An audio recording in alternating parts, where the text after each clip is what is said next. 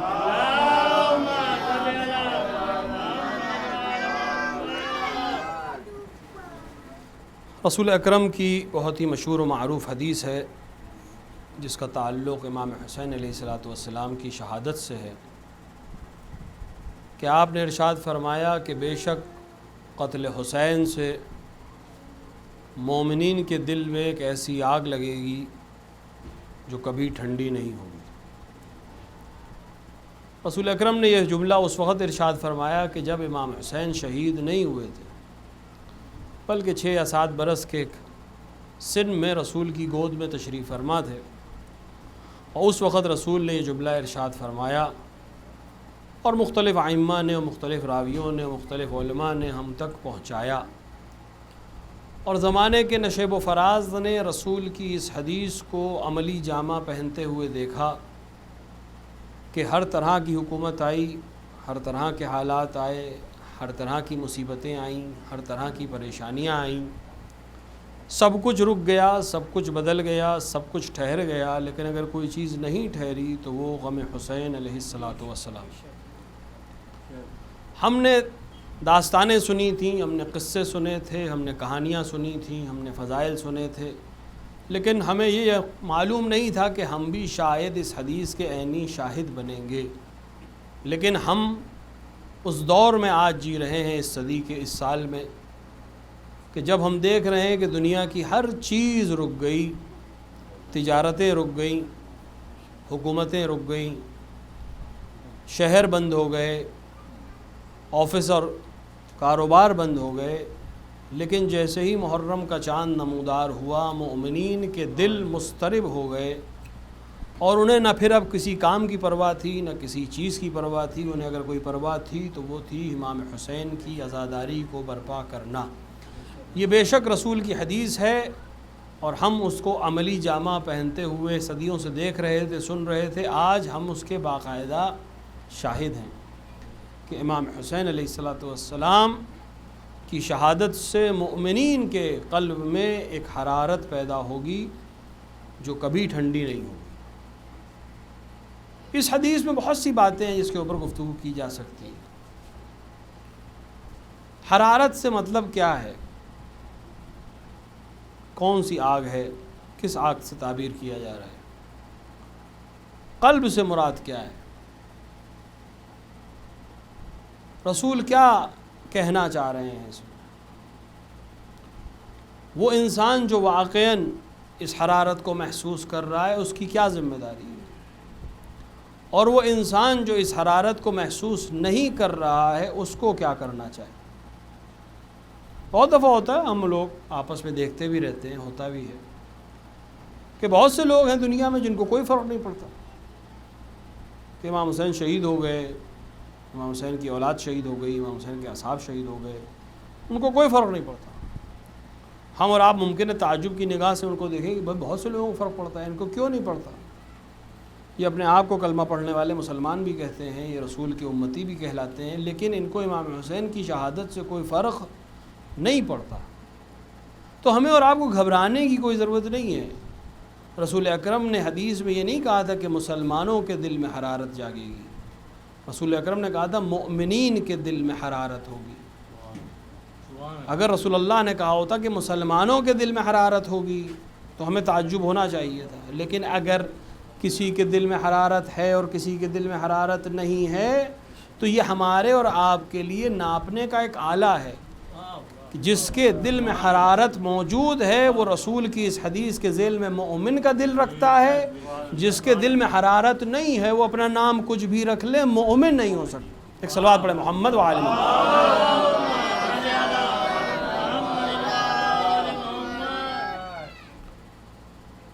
امام حسین علیہ السلام 12 اماموں سے میں تیسرے نمبر پہ آتے ہیں نمبر کے لحاظ سے، لیکن عظمتوں کے لحاظ سے آپ کی عظمت بالکل منفرد ہے۔ کچھ چیزیں امام حسین علیہ السلام کو ایسی عطا ہوئی ہیں جو دیگر کسی امام کو عطا نہیں ہوئی۔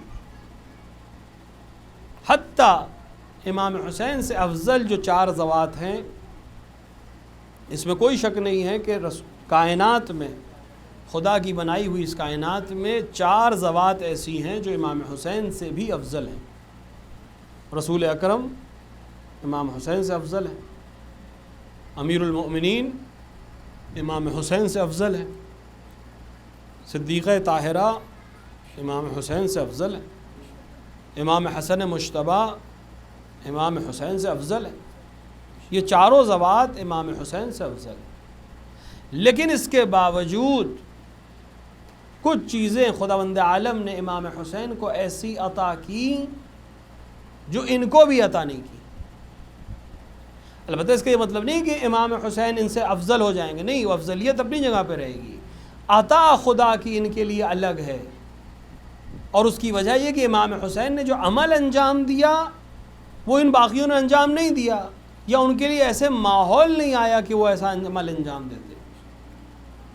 دیکھیں، اس پر تمام مکتب امامیہ کا اتفاق ہے، تمام علماء کا، کہ جو بھی امام معصوم ہے اگر آپ اس کی جگہ بدل دیجئے، یعنی امام حسین 3 نمبر سے 5ویں نمبر پہ آ جائیں اور 5ویں امام 3 نمبر پہ آ جائیں، تو جو عمل امام حسین نے کیا تھا روز کربلا، بالکل وہی عمل کرتے امام محمد باقر اگر کربلا میں امام حسین کی جگہ پر وہ ہوتے۔ اگر 8ویں امام کربلا میں ہوتے امام حسین کی جگہ پر تو وہ وہی کرتے جو امام حسین نے کیا۔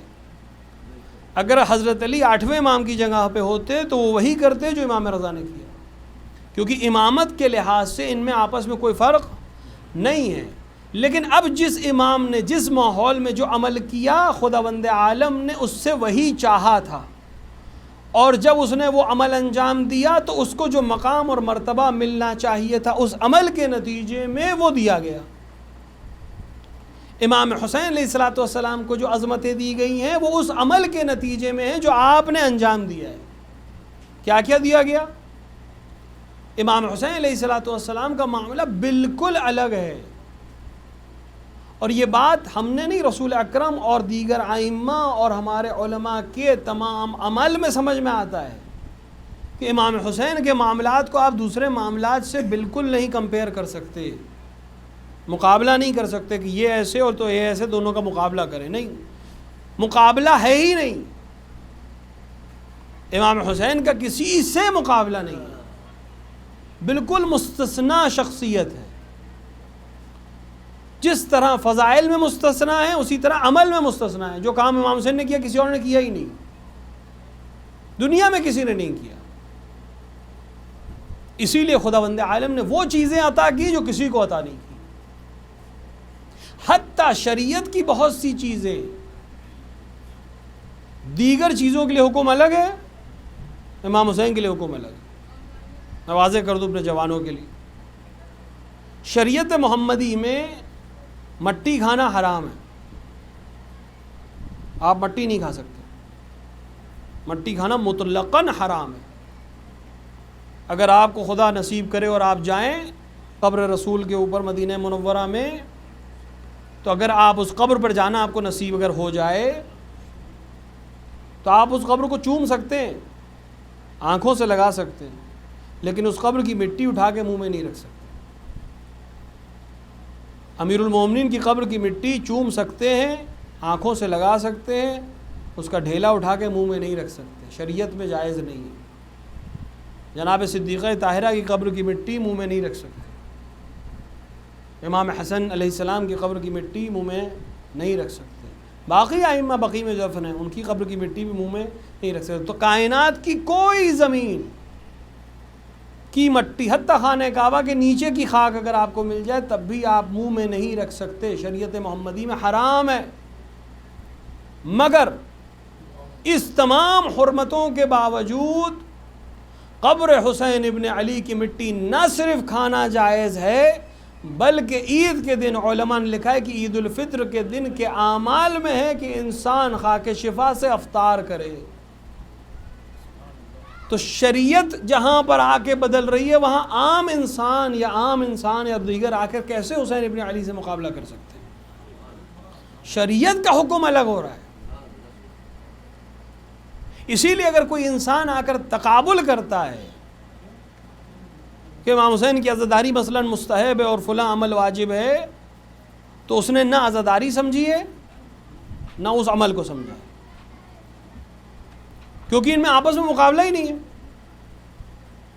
مقابلہ وہاں ہوتا ہے یہاں دونوں ایک دوسرے کی ضد ہوں، دونوں ایک دوسرے کے مخالف ہوں، دو پارٹیاں ہیں ایک دوسرے کے خلاف الیکشن لڑ رہی ہیں، وہاں مقابلہ ہے۔ دو آدمی ریس میں شرکت کر رہے ہیں، وہاں مقابلہ ہے، کون جیتے گا کون ہارے گا، یہ آگے ہے وہ پیچھے ہے۔ یہ وہاں ہوتا ہے جہاں دونوں ایک دوسرے کی ضد ہوں۔ لیکن اگر دونوں ایک ہی ساتھ ہیں تو ان میں آپس میں کوئی مقابلہ نہیں ہے۔ واجبات کا امام حسین سے مقابلہ اس لیے نہیں ہے کہ واجبات اور امام حسین ایک ہی صف میں ہیں۔ عزاداری اور نماز کا مقابلہ اس لیے نہیں ہے کہ دونوں ایک ہی طرف ہیں، یہ بھی خدا کے لیے ہے وہ بھی خدا کے لیے، یہ بھی خدا کے حکم سے ہے وہ بھی خدا کے حکم سے ہے۔ کیا نماز اور روزے میں کوئی مقابلہ ہے کہ صاحب یہ افضل ہے تو ہمیں یہ کرنا ہے وہ مفضول ہے تو نہیں کرنا؟ نہیں، ہم کو جب گنوایا جاتا ہے تو 1 2 3 کر کے گنایا جاتا ہے، کیونکہ ہمیں سیکھنا ہے کہ فروع دین میں پہلا نماز ہے، دوسرا روزہ ہے، تیسرا حج ہے، چوتھا زکوٰۃ ہے، پانچواں خمس ہے، چھٹا جہاد ہے۔ تو کیا چھٹے نمبر پہ؟ نہیں، سب ایک ساتھ ہیں۔ جس کے اوپر نماز واجب ہے اسے نماز پڑھنی ہے، نماز کے ساتھ ساتھ جیسے ہی روزے کا حکم آئے گا اس پہ روزہ بھی واجب ہے۔ اگر یہی انسان مستطیع ہو جائے تو اس پہ حج بھی واجب ہے۔ یہ تھوڑی نا کہ حج ہے تو روزہ نہیں ہے، روزہ ہے تو نماز نہیں ہے، سب ایک ساتھ ہیں۔ جس پر جو واجب ہوتا چلا جائے گا وہ اس کو انجام دے گا، ایک دوسرے سے کمپیئر نہیں کرے گا کہ صاحب ہم نے یہ کر لیا لہٰذا یہ نہیں کرنا ہے، یہ کر لیا لہٰذا وہ نہیں کرنا ہے، انہوں نے نماز پڑھ دی تو گویا روزہ چھوڑ دیا۔ نہیں، جب روزہ واجب ہوگا روزہ رکھیں گے، جب نماز واجب ہوگی تو نماز پڑھیں گے۔ دونوں واجبات کا آپس میں کوئی مقابلہ ہے نہیں، کیونکہ دونوں ایک صف میں ہیں۔ بالکل اسی طرح عزاداری سید الشہداء بھی، جیسے وہ نماز، جیسے روزہ، جیسے خمس، جیسے زکوٰۃ، ویسے ہی عزاداری سید الشہداء، بلکہ عزاداری سید الشہداء ایک گام آگے ہے۔ ایک صلوات پڑھیں محمد وعلی محمد۔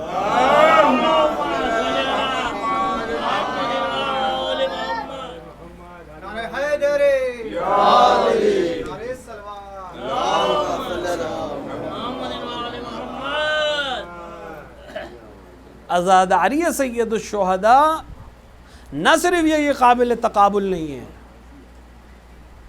نہ صرف یہ کہ ان کے ساتھ ہے، بلکہ ان سے آگے ہے۔ کیونکہ امام حسین علیہ السلام نے وہ عمل انجام دیا جس کے نتیجے میں نماز بن سکی،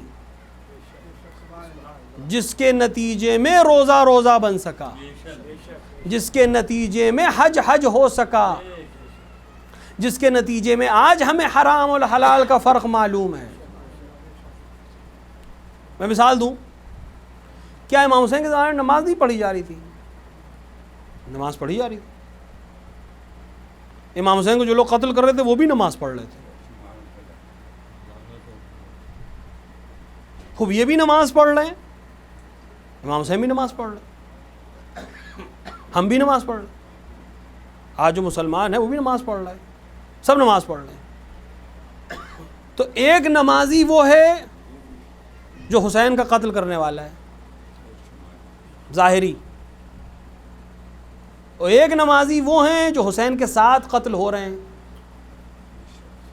آج جب ہم نماز پڑھ رہے ہیں تو ہم کون سے نمازی ہیں؟ کیونکہ نماز ظاہری طور پر، شکل کے طور پر دونوں کی ایک جیسی ہے، نہ رکعتوں میں فرق ہے نہ طریقے میں فرق ہے۔ ٹھیک ہے، ہم پورا سورہ پڑھنے کے عادی ہیں، لوگ بعض اقوام پورا سورہ نہیں پڑھتی ہیں سورہ حمد کے بعد، لیکن رکعت وہی ہے، 3 رکعت ان کی بھی ہے، 3 رکعت ہماری بھی ہے، 4 رکعت عشاء ان کی بھی ہے، 4 رکعت عشاء ہماری بھی ہے۔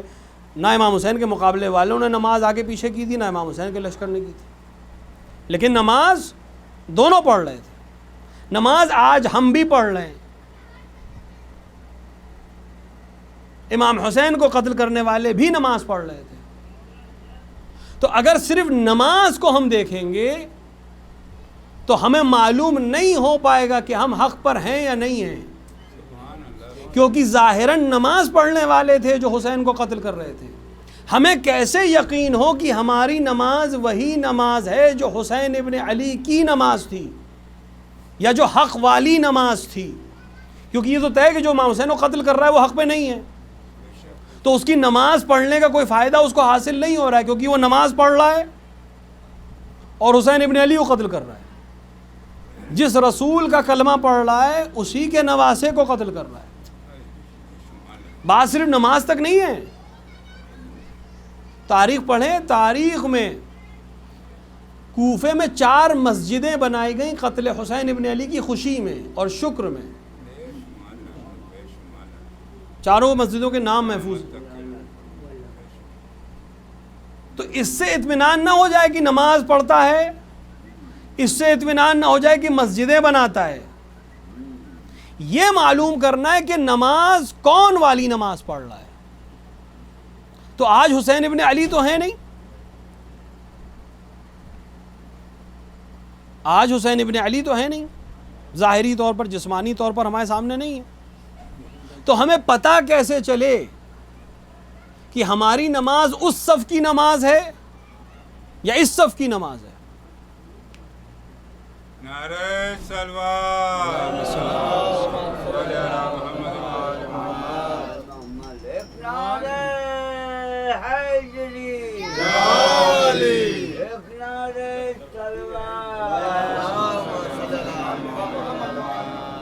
اس کو رہنے دیں، ہماری آواز پہنچ جائے گی، پہنچ رہی ہے نا آواز؟ تو ہمیں کیسے معلوم ہو کہ میری نماز وہی ہے جو حسین ابن علی کے لوگ پیچھے پڑھ رہے تھے؟ دونوں نمازوں میں فرق کیا ہے؟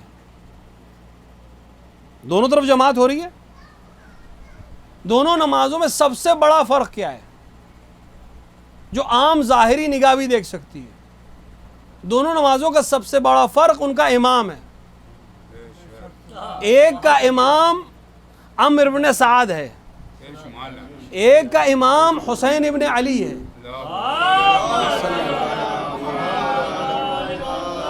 اب اگر آپ کو اختیار دیا جائے کہ آپ کو نماز جماعت پڑھنی ہے ان دونوں میں سے، آپ کس کے پیچھے نماز پڑھنا چاہیں گے؟ حسین ابن علی کی امامت میں نماز پڑھنا چاہیں گے یا عمرو سعد کی امامت میں نماز پڑھنا چاہیں گے؟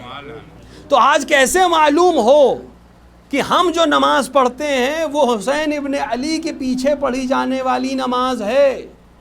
کوئی آپ کو یقین نہیں دلا سکتا تھا، کوئی آپ کو نہیں بتا سکتا تھا کہ کون سی نماز آپ پڑھ رہے ہیں۔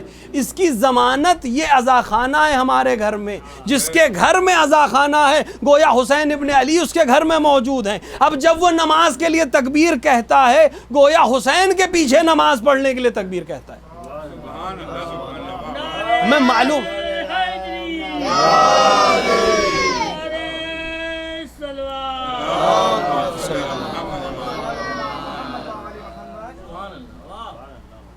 ہمیں کون سی نماز پڑھنی ہے؟ حسین ابن علی کے پیچھے نماز پڑھنی ہے۔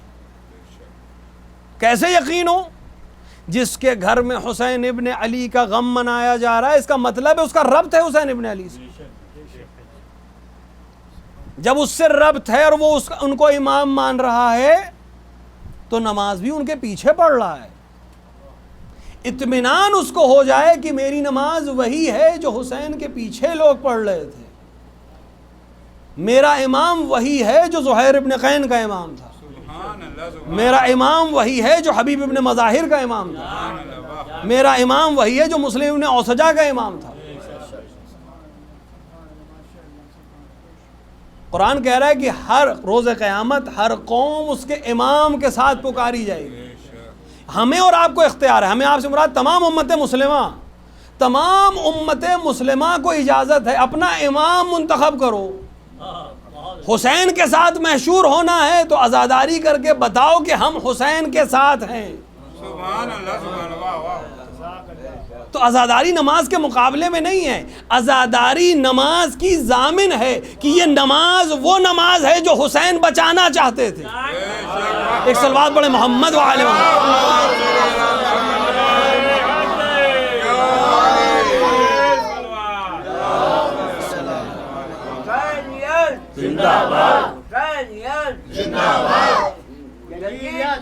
مردہ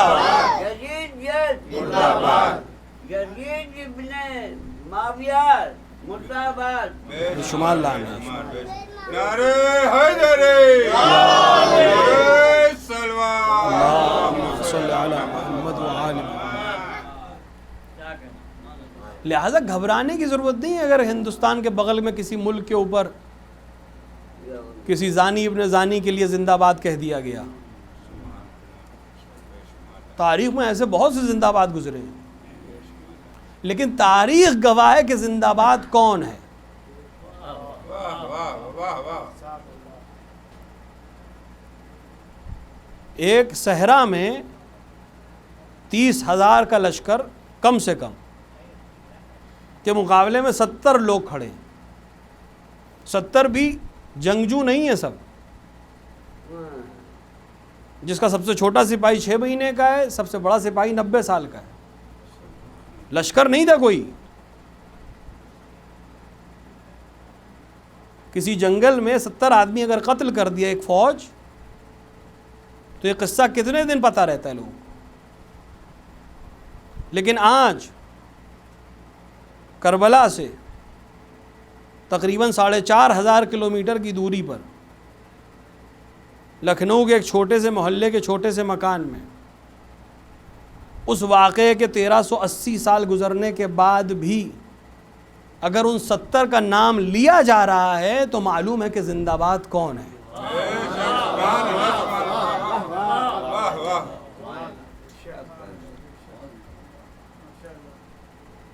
اگر میں آپ سب سے ابھی پوچھنا شروع کروں اپنے اجداد کے نام بتائیے. آپ کس کے بیٹے ہیں یاد ہوگا, دادا کا نام بھی یاد ہوگا, پر دادا تک ممکن ہے تقریباً سب کو یاد ہو. اس کے اوپر یاد ہے 5ویں دادا, 6ٹھے دادا, 7ویں دادا, 8ویں دادا, کس کو یاد ہے؟ کیوں نہیں یاد؟ کیونکہ ضرورت نہیں یاد کرنے, یا انہوں نے کوئی ایسا عمل انجام نہیں دیا کہ ان کو یاد رکھا جائے, جبکہ ان کا خون ہماری رگوں میں. 100-150 سال پہلے وہ اسی زمین پر کہیں ٹہل رہے ہوں گے, ایسے ہی ہماری طرح جوان رہے ہوں گے, لیکن آج ہم ان کی اولاد ہوتے ہوئے ان کا نام نہیں یاد ہے. ہماری ہر سے کوئی رشتہ داری ہے؟ ہماری مسلم ابن اوسجہ سے کوئی رشتہ داری ہے؟ کیا ہماری حبیب ابن مظاہر سے کوئی رشتہ داری ہے؟ کیا سعید سے ہماری رشتہ داری ہے؟ وہب کلبی تو مسیحی تھا, اس کی اولاد بھی نہیں نکلی, کوئی نسل ہی نہیں ہے, ان سے ہماری رشتہ داری ہے؟ کوئی رشتہ داری نہیں ہے. لیکن ہم ان کا نام جانتے ہیں, ان کے باپ کا نام بھی جانتے ہیں, ان کے قبیلے کا نام بھی جانتے ہیں. کیوں جانتے ہیں؟ کیونکہ وہ عاقل تھے, انہوں نے خود کو ایسے سے ملا دیا فنا ہونے سے پہلے کہ ان کو معلوم تھا یہ زندہ رہیں گے.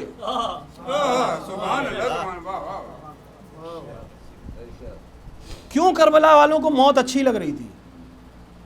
کس کو موت اچھی لگتی ہے؟ موت کا خوف تو ہم پچھلے 6 مہینے سے دیکھ ہی رہے ہیں. سگے رشتہ داروں کی میت پہ لوگ نہیں جا رہے ہیں کہ کہیں ہمیں کچھ نہ ہو جائے. یہ موت کا خوف ہے اور کچھ نہیں ہے. یہاں صرف احتمال ہے موت کا, یقین نہیں ہے. وہاں یقین تھا موت کا, پھر بھی وہ صرف مرنے کے لیے تیار نہیں تھے, بلکہ کہہ رہے تھے کہ 70 بار بھی جیائے جائیں اور مارے جائیں تب بھی مرنے کو تیار ہے. کیوں؟ کیونکہ وہ جان گئے تھے کہ موت اور حیات کہتے کسے ہیں. حیات یہ نہیں ہے کہ تم سانس لے رہے ہو, بہت ممکن ہے تم سانس لے رہے ہو لیکن مرے ہوئے ہو، اور بہت ممکن ہے کہ ٹنوں مٹی کے نیچے دبے ہو لیکن زندہ ہو۔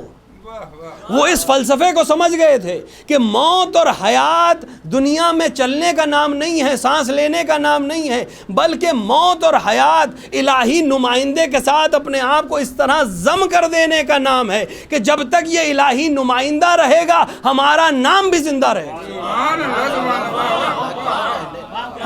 نعرہ حیدری، نعرہ سلوات۔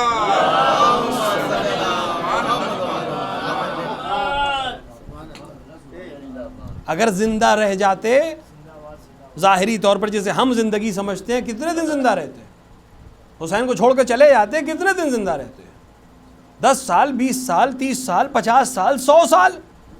بالآخر اس مٹی کے نیچے جانا ہے، تو جانے کے بعد اپنی نسلیں بھی بھلا دیں، یا جانے کے بعد جن سے کوئی تعلق نہیں وہ بھی عزت اور احترام سے تمہارا نام لیں؟ یہ حیات ہے یا وہ حیات ہے؟ وہ سمجھ گئے تھے اس فلسفے کو کہ یہ حیات نہیں ہے، کیونکہ اگر اسے حیات کہیں گے تو کچھ برسوں میں ختم ہو جائے گی، 100 سال بعد کوئی یاد نہیں رکھے گا۔ حیات تو وہ ہے جو حسین ابن علی عطا کر رہے ہیں، آج بھی زندہ ہو، کل بھی زندہ ہو، آئندہ تک زندہ رہو گے۔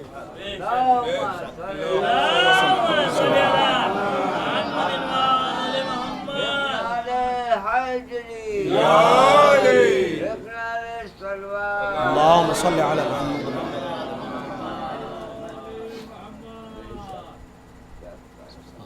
صلوات پڑھ محمد والے۔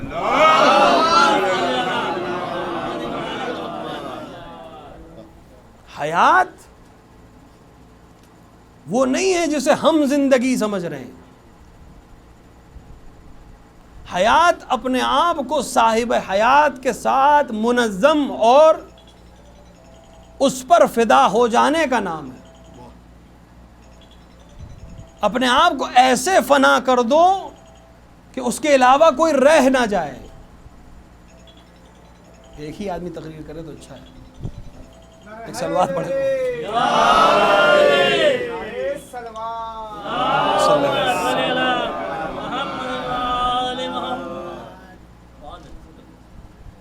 ہندوستان میں کتنے بادشاہ گزرے؟ دنیا کی تقریباً سب سے پرانی تہذیب ہے، نہ جانے کتنے گزرے۔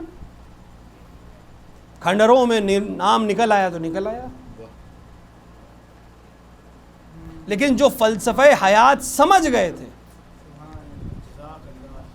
ان کو جیسے ہی موقع ملا انہوں نے اپنے آپ کو ضامن حیات سے وابستہ کر دیا۔ کتنے بادشاہ آئے چلے گئے، مقبرے بنا کر اپنے چلے گئے، انہی مقبروں میں دفن ہو گئے، لیکن جن بادشاہوں کو عقل آئی اور اللہ نے توفیق عطا کی، انہوں نے زندگی کا نسخہ کربلا والوں سے سیکھ لیا تھا، لہٰذا اپنے آپ کو کربلا سے منسوب کیا۔ لکھنؤ میں تو مثالیں موجود ہیں آپ کے پاس۔ بادشاہت ختم ہو گئی، سکہ ختم ہو گیا، نام ختم ہو گیا، لیکن کیا لوگ بھول گئے؟ نہیں۔ آج بھی جب حسینی آصف الدولہ میں جائیں گے تو یاد آئے گا کہ ایک بادشاہ تھا جس کا نام آصف الدولہ تھا۔ کیوں یاد ہے؟ کیونکہ اس نے حسین کے نام پر ایک حسینیہ تعمیر کیا۔ اب جو اس میں جائے گا اسے بادشاہ یاد آئے گا۔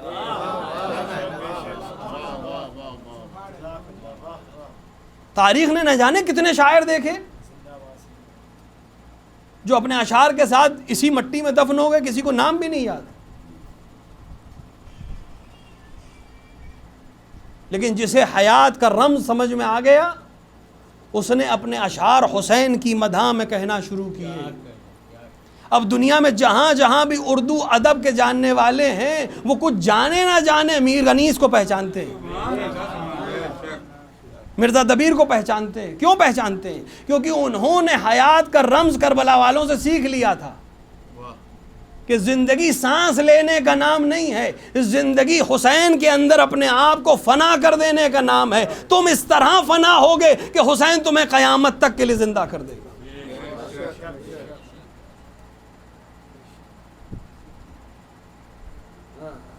اور اس تمام عظمت کے لیے حسین کی اتنی عظیم قربانی کے لیے، جو سب سے اہم شخصیت ہے، جس کی وجہ سے ہم اور آپ آج یہاں بیٹھے ہیں،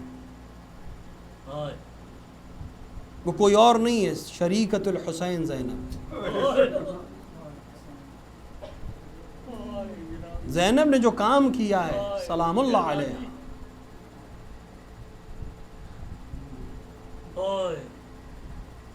کتنا عظیم کام کیا ہے جناب زینب نے۔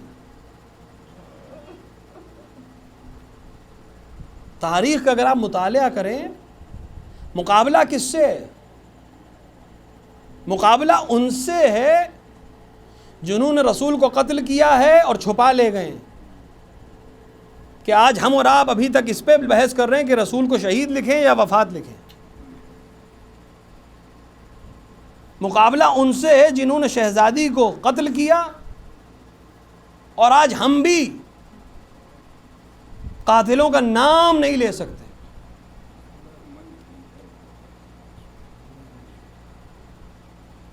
مقابلہ ان سے ہے جنہوں نے علی کو مسجد میں ضرب لگائی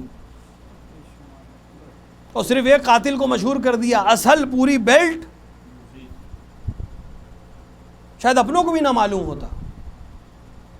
مقابلہ ان سے جنہوں نے حسن مجتبیٰ کو گھر میں زہر دیا اور صرف زوجہ پہ الزام لگ گیا۔ حسین جانتے تھے کس کے مقابلے میں جا رہے ہیں، لہذا حسین کو ایسا عمل کرنا تھا کہ صرف میرے قاتل نہ پکڑے جائیں، بھیا حسن کے قاتل بھی بے نقاب ہو جائیں، بابا علی مرتضیٰ کے قاتل بھی بے نقاب ہو جائیں، ماں زہرا کے قاتل بھی بے نقاب ہو جائیں، نانا رسول اللہ کے قاتل بھی بے نقاب ہو جائیں۔ اور اس عمل کو حسین اکیلے نہیں کر سکتے تھے اگر زینب ساتھ نہ ہوتی۔